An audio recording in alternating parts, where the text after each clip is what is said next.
Hey everybody, Jake Villwock here with Relentless Flyfishing. Today we are going to tie a saltwater fly, but before we do that, I want to introduce my new smallmouth book. So this is favorite flies for smallmouth. It's got my top 50 flies for kind of today's modern smallmouth fishing from tyers all over the country. Absolutely great book. Doesn't have any fly tying in it. It's just recipes and some stories about each fly. But we did do a video with 7 of the flies in this book. So if you're interested in that, we can put a link somewhere and you can find it. So we're going to go ahead and get started on this shrimp pattern. I do a lot of fishing down in Florida for redfish, and this is one of my favorite flies for it. We call it the cross-eyed shrimp. So first thing we're going to do is we're going to make a small thread base about 2 hook eyes back from the actual hook eye, and because we're going to have like a little bit of a nose to this, and then we're going to throw some extra small olive lead eyes on here, and these lead eyes actually hold pretty good without glue, but if you want to add glue you can. If you go wrap kind of around the base of it and then over the top, figure 8ing just like that. Get those up there. This is actually the Ahrex Nordic Salt light stinger, so the NS122. This is one of my favorite saltwater hooks, primarily because of the gauge of the actual hook. It's a light wire hook, so it's got great penetration, but it also isn't too heavy that it doesn't flip over. A lot of times I've noticed with some other heavier hooks, the smaller eyes you have on it, they actually flip over, so you're not going to get a true inverted fly. So this is why I like that hook a lot. So we're going to make a thread base going all the way to the back here. So right about where the bend of that hook is. You can also use the hook point on this one to kind of see where you're at on that. Then we're going to take some this is just a tan or more of a sand colored craft fur, and you want to get a pretty big clump of this because you're going to end up pulling some of it out. So we're going to take a relatively large clump of this, cut that off, and then we're just going to kind of pluck out some of those fibers. If you've got longer fibers here, you can actually just kind of pick those out or pluck them just right off, but I like to make sure I've got a nice taper to that, and I'm going to pull out all that extra fluff right there, and that's just going to help me kind of get this on the hook easier. So we want it to be about 1.5 inches off the back of the hook. So we're just going to put that right over the top, making a relatively decent thread base here, because this is where we're going to tie in about 3 other materials. So we'll cut off this excess. This can be a little goofy sometimes, but that's pretty good. Now, before we tie any other material in here, we're actually going to put some bars on this. So this is tan. The front of it is going to be kind of an olivey tan with a few extra colors in it. But we're going to take a copic marker and we're just going to bar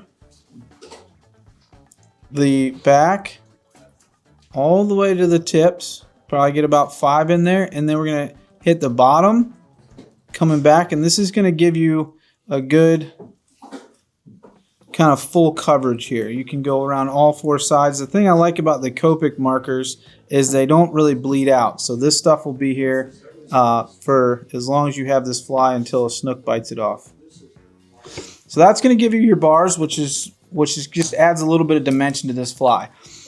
Next thing we're going to do is we're going to take 2 rubber legs and we're going to tie them in by the tips. So we're just going to kind of tie those in on the side.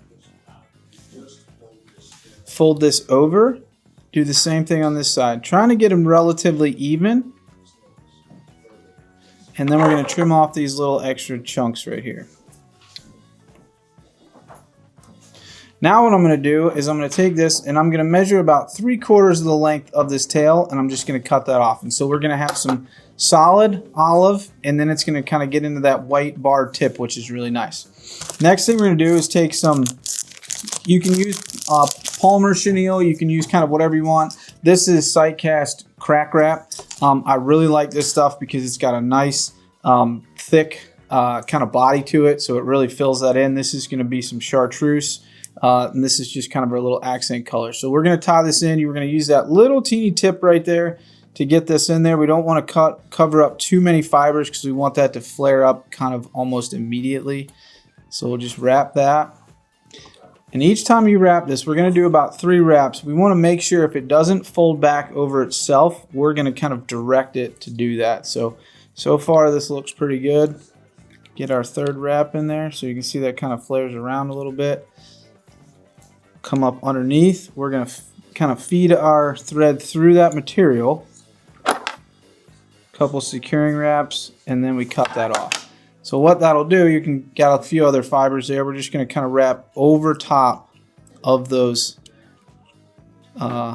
initial fibers, and that's going to kind of push all of that fiber back, which is really nice. So now I'm going to flip this over, and we're going to use these easy shrimp eyes, which I've already bent, but they're really nice because they have well, one, they're already kind of splayed out, which is great, but they also have this kind of variegation on it, so it really sticks to the shank of the hook really well. So we're just going to throw them right up against that flash, and we're just going to tie straight back, making sure they're relatively straight. Now you'll also notice that with this size 2 hook, you can actually run this all the way up over the eyes, but I'm going to just trim off a tiny little bit of that variegation. We're going to move that a little bit, but we're going to get that right back. And that's what I like about those kind of, that textured thing, is it kind of rights itself as you run up that hook, and then we'll go back to right there. So now you can kind of see we've got pretty straight eyes on that. We're going to take a piece of this EP fox brush, and we're going to tie this in just on the top. You've got that wire there.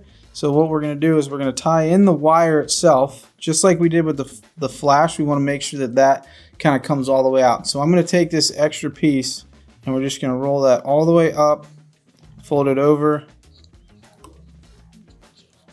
and that way that's not going anywhere. So that gives you a really nice secured thing. And then we'll go right to behind those eyes. And now we're going to palmer this forward.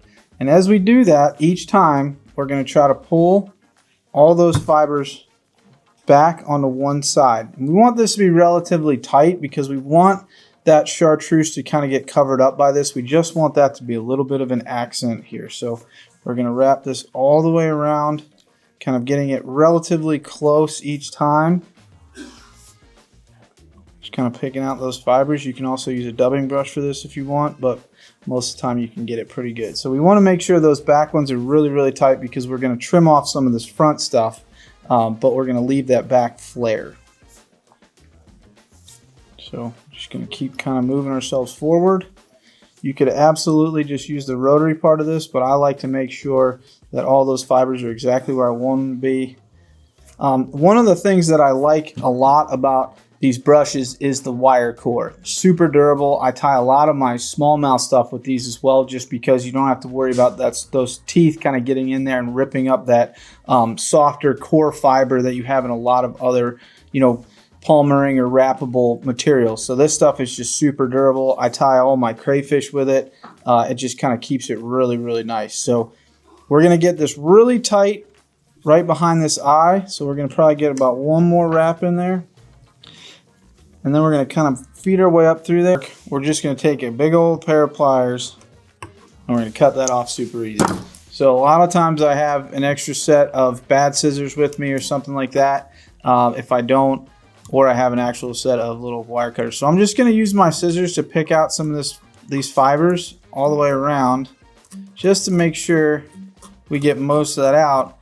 And then what I'm going to do is I'm just going to kind of cut this at an angle. So I'm going to use the eyes kind of as my point of reference, and I'm just going to trim all the way around this fly.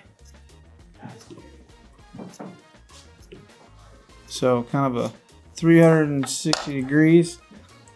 It's still a little bit fluffy for my liking, so you can go back through. And if anything, you want to cut off a little more off the bottom so it lays and sits a little flatter when you're kind of crawling that. But what's really cool is once this gets wet, you'll notice that these fibers kind of just bleed over top of that chartreuse. So you get that really nice kind of bleed through of that color. Now we're going to advance our thread forward, and I'm going to go about halfway between the eyes and the hook point. And we're going to take a piece of Mason's hard mono, This is 16 pounds, so we're going to do a weed guard with that. Just got to find wherever it is in his spool. There it is. So we only need about 2 inches of this. And you can fold it in half, or I should say I fold it in half to start and try to kind of pinch that really tight there. And you can make this flat if you want, but I find that it works really, really well if you just kind of hold that over top of it at an angle. And what we're going to do is we're going to make a few wraps in front of it, and then I'm going to go over top of it, and we're going to do 1 figure 8. And this is going to be a little squirrely to start, but the next thing I'm going to do is I'm going to try to get about 3 wraps around each fiber or each piece, and I'm going to pull that tight. We'll do that on the other side as well. So 1, 2, 3. I'm going to pull that tight and wrap around. And then we're just going to wrap a little bit around the front, and then we're going to wrap a little bit around the back just to kind of make sure that stays up.